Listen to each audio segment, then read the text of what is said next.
I never thought my wedding day would end in tears, but not for the reasons most brides cry. I'm Sarah Mitchell, and this is the story of how a DNA test didn't just prove my baby's paternity. It exposed a decades-old family secret that changed everything. Growing up in a middle-class family, I learned the value of hard work early. My parents, Tom and Linda Mitchell, ran a small bookstore that barely kept us afloat. But what we lacked in money, we made up for in love and support. I worked my way through college, taking evening shifts at a local cafe while studying business administration. That's where I met James Armstrong. He came in every evening, ordered the same black coffee, and sat in a corner, working on his laptop. Unlike the other wealthy customers who treated us like we were invisible, James always smiled, said please and thank you, and left generous tips. I didn't know he was the heir to Armstrong Industries, one of the largest tech companies in the country. To me, he was just James, the kind customer who enjoyed discussing books and sharing jokes during quiet moments at the cafe. You're different from other people I meet, he told me one evening. You see me, not my bank account. I laughed, still unaware of his wealth. Well, your bank account isn't the one having conversations with me. Our love story wasn't dramatic or complicated. We simply fell in love, naturally and deeply. James later told me he loved how I treated him like a normal person, not an ATM machine with legs. Everything was perfect until I met his family. The Armstrong mansion felt like walking into another world. Victoria Armstrong, James's mother, took one look at my simple dress and pursed her lips. His sister Catherine's smile never reached her eyes. So what does your family do? Victoria asked during dinner, her voice dripping with judgment. They own a bookstore, I replied proudly. How quaint, Catherine smirked. Mother, remember when James dated that neurosurgeon last year? The passive-aggressive comments continued throughout dinner. James squeezed my hand under the table, silently apologizing for his family's behavior. Despite their disapproval, James proposed. 6 months later, the ring was simple by Armstrong standards, chosen because it reminded him of starlight, something we often watched together on the cafe's roof. After closing time, I don't care what they think, James said when I expressed concern about his family's reaction. I love you, and that's all that matters. The wedding planning was a nightmare. Victoria insisted on taking over, turning our simple ceremony into a society event. Every decision I made was questioned, every choice criticized. Darling, Victoria would say, her voice sweet but her words sharp, let's be realistic. You're not exactly experienced with our kind of events. Then, 2 months before the wedding, I discovered I was pregnant. James was overjoyed, but his family's reaction was immediate and cruel. How convenient, Catherine sneered. Trapped him just in time, didn't you? James defended me fiercely, but the damage was done. Whispers circulated through their social circle about the gold digger who got pregnant to secure her position. The wedding day arrived, and despite everything, I was determined to be happy. James looked handsome in his tuxedo, and for a moment, everything felt perfect. Then came the reception. Victoria stood up to make her speech, glass in hand. Her words started sweet, but quickly turned venomous. When James told us about Sarah, we were surprised. It's not every day that a cafe waitress catches the eye of an Armstrong. But love is blind, they say. Sometimes, too blind. The room grew uncomfortably quiet, and now, with a baby on the way, how fortunate for Sarah. Though some might question the timing. James started to stand, but Catherine beaconed to it. Let's settle this once and for all. If you're so confident the baby is James's, you won't mind a DNA test, will you? The room erupted in gasps and whispers. James was livid, but I felt an odd sense of calm. Rising slowly, I looked Victoria and Catherine in the eyes. Actually, I insist on it. Let's do it, right now. My confidence seemed to unsettle them. Victoria's champagne glass trembled slightly. Now, Catherine stammered. Yes, now. In fact, I took the liberty of having a testing facility on standby. I had a feeling something like this might happen. James looked at me with pride and concern. Sarah, you don't have to prove anything to them. Yes, I do. Not for them, but for our child. I want everyone to know the truth. The next hour was a blur. The testing facility representative arrived, samples were taken, and we waited. Victoria and Catherine sat together, whispering and shooting me triumphant looks. Finally, the results were ready. The representative opened the envelope, and what happened next would change the Armstrong family forever. The representative's hands shook slightly as she read the results. The room fell into a deafening silence. According to these results, she began, her voice clear and professional. There's something unexpected. Victoria's triumphant smile started to spread, but the next words froze it in place. The DNA test confirms that Mr. James Armstrong is indeed the father. However, there's another match in our database. My heart stopped. James gripped my hand tighter. Mrs. Victoria Armstrong, your DNA markers indicate that you are not Mr. Armstrong's biological mother. The champagne glass slipped from Victoria's hand, shattering on the marble floor. The sound echoed through the silent room. That's impossible, Catherine shrieked. Run it again. We ran it 3 times to confirm, the representative replied calmly. The results are conclusive. Suddenly, an elderly man stood up from the corner of the room. It was George Armstrong, James' 85-year-old grandfather. His voice, though shaky with age, carried authority. I knew this day would come, he said, walking slowly toward us. Victoria, it's time for the truth. Victoria's face had turned ash white. Father, please. No more lies, George declared. James, my boy, your real mother was Diana Reynolds, your father's first love. Victoria was his second wife. The revelations kept coming. Through George's story, we learned that James's father, Richard Armstrong, had been engaged to Diana Reynolds, his college sweetheart.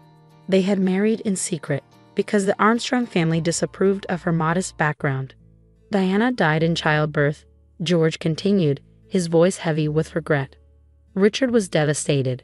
Victoria was our family's accountant at the time. She knew about the secret marriage and threatened to expose it unless Richard married her. We were worried about a scandal affecting the company's stock prices. James stood frozen, processing the truth about his origins. So all these years, all the times you criticized Sarah for her background, you were doing exactly what you accused me of. I finished, looking directly at Victoria. You used your position to force your way into this family. Victoria's carefully maintained facade crumbled. You don't understand. I loved Richard. I deserved to be an Armstrong. No, mother, Catherine interrupted, tears in her eyes. You taught me to look down on people like Sarah, to judge them for their background. But you were just projecting your own guilt. The wedding reception descended into chaos. Guests whispered and pointed as Victoria fled the room, Catherine following close behind. But amid the drama, something beautiful happened. George Armstrong took my hands in his weathered ones. My dear, he said, his eyes twinkling, you remind me so much of Diana. The same spirit, the same genuine heart. Welcome to the family, truly. James was quiet during the drive home that night. When we finally got to our apartment, he broke down. I always felt something was missing, he confessed. The way Victoria treated me, it never felt like real maternal love. Now I know why. I held him as he grieved for the mother he never knew and the lies he'd been told. Diana would be proud of you, I whispered. You have her heart. The next few weeks were a whirlwind. Victoria resigned from her position at Armstrong Industries and disappeared to Europe. Catherine, struggling with her own identity crisis, checked herself into therapy. George became a constant presence in our lives, sharing stories about Diana and showing us old photographs he kept hidden away.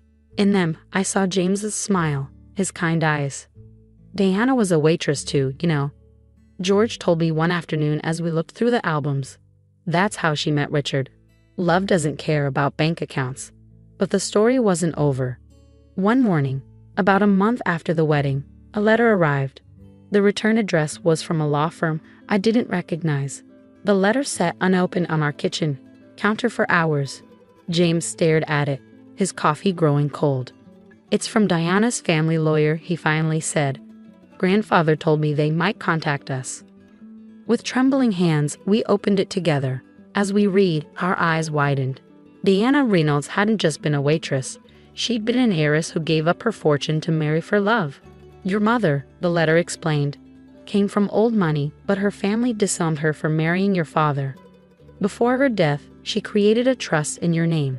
It was to be revealed only when the truth about your birth came to light. The trust wasn't just money. Diana had left extensive diaries, letters, and photographs. Through her words, we finally met the woman who'd given James life.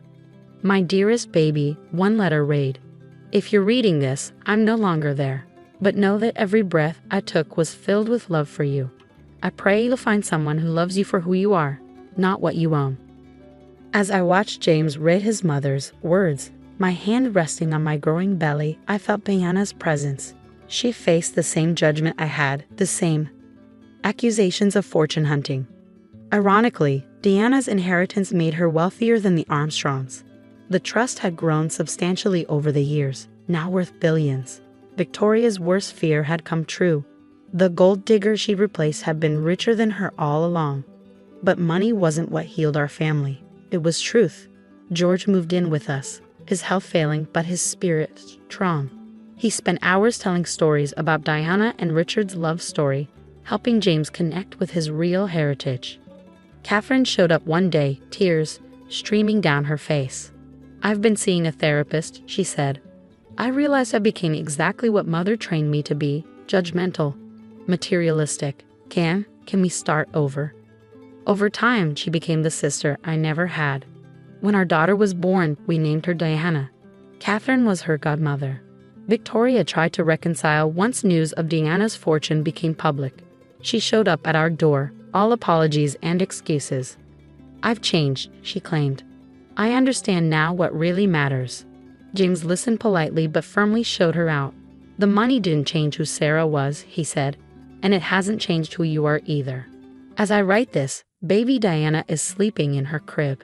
She has her grandmother's eyes. Not Victoria's cold gray, but Diana's warm brown, full of life and love. On her wall hangs a photo of Diana Reynolds smiling in her waitress uniform, her whole life ahead of her. George passes away peacefully a year later, happy to have seen his great-granddaughter and to have finally shared the truth. In his will, he left us one last gift, Diana's wedding ring, which he kept safe all these years. Sometimes life's greatest riches aren't found in bank accounts or trust funds. They're found in the truth, in genuine love, in the courage to stand up for what's right. Victoria thought she was exposing me as a fraud at my wedding, but instead, she exposed herself. Catherine now runs a non-profit helping underprivileged students achieve their dreams. Aunt Catherine is Diana's favorite person, after her parents, of course. She's proof that people can change when they face their truth. As for Victoria, we hear she's remarried in Europe. I hope she's found whatever she was looking for when she schemed her way into the Armstrong family all those years ago. James and I still visit that cafe where we first met. Sometimes we bring little Diana, who loves to sit in the same corner where her father used to work. The other day, she looked up at us and asked, "Did Grandma Diana work here too?" "No, sweetheart," James answered, smiling at me. "But she worked somewhere just like it. And like your mom, she knew that love is worth more than all the money in the world." We've kept our jobs. James still runs Armstrong Industries, and I've turned my parents' struggling bookstore into a successful chain. But we never forgot where we came from or what really matters. The DNA test that was meant to shame me ended up revealing a greater truth. That authenticity and love will always triumph over lies and manipulation. And sometimes, like in my case, they come with an unexpected bonus. A mother-in-law in heaven who would have welcomed me with open arms. They say the truth sets you free. For our family, it did more than that. It gave us a second chance at real love, genuine connections, and a legacy worth more than any inheritance. As I watch my daughter grow, I'm reminded of something Diana wrote in her final letter. True wealth isn't in what you own, but in who you choose to be. Those words guide us every day as we build our own family story, one based on love, truth, and the courage to stand up for both.